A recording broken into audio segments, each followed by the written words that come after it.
Okay, here's a quick video after I did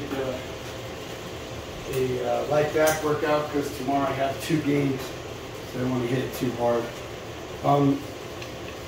So I had this thing, I bought it a long time ago. It's the Skilz Lightening Rod, and you get these little look like the perforated golf balls with the little yellow golf balls, and it's just like a hitting drill. So if you can hit something this small, and if you hit it softball, it's really easy to hit, just eye in hand. So what I did was I didn't really use it anymore. So went to Home Depot, got this, and I got a cap, and I said, you know what, I'm going to make like a swing trainer out of it. And I guess now there's a guy that actually makes them, and I think he has a website and everything. He makes them. Of course, his is probably better looking than this one, but this is just something I came up with. I barely cut the end of the bat off, drilled the hole through, put the eye through, and then you have a swing trainer, and all I do is hook it up to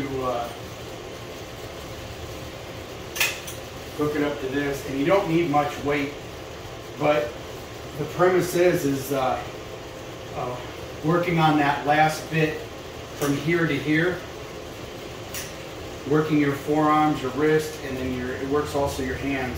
So it works the top part of your forearm, the bottom part of your forearm, your wrist, those ligaments in there, and also your hand grip right there. I grip exactly the way I do my bat.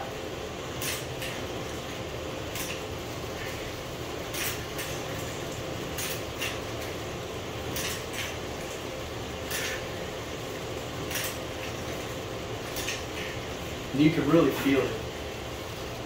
It works really well.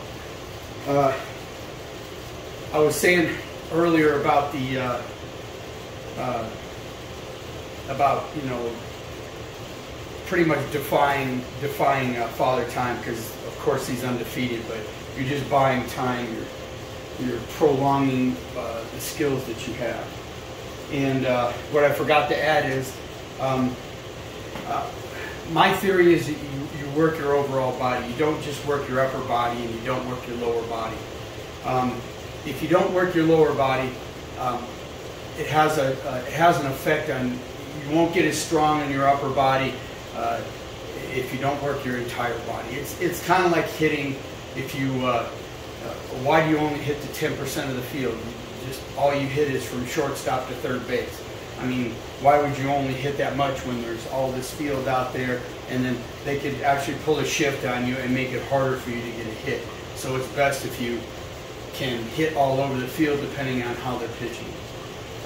So it's the same thing with working your body, I think. I think the best thing to do, the best approach is work every muscle on your body.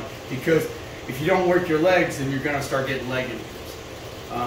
Now, there is in my opinion, there is a line you don't go past, because if you get too muscle bound, just like with your upper body, if you get too muscle bound with your lower body, you're going to start pulling muscles and everything like that. So what I do is I also work my legs, but then I also I combine it with a lot of stretching, and on your quads, calves, and hamstrings, on everything, your glutes. I stretch everything a lot, because if you don't, you are going to get tight, and as you get older, you get tighter anyways. But if you don't stay loose and you don't loosen everything up, then you're going to end up pulling something.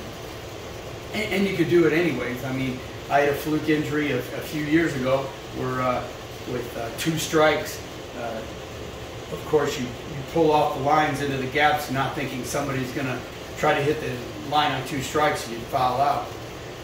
The guy went ahead and hit the right field line, and I mean, it barely hit inside the right field line. I mean, it was right on the line. I went to go get the ball, and the grass was wet. I went to get it. When I went down, my back foot slipped out from underneath me, and I had a little tear in my quad. And being hard-headed like I am, I just wrapped it and played the whole year. Well, it got worse to the point where, you know, you could see where the muscle tore more, and then I had blood and stuff underneath the skin right there above my knee. And then finally I had to, you know, at the end of the year, it was finally toward the end of the year, and then it healed. And but I can still feel it, you know, where I tore it.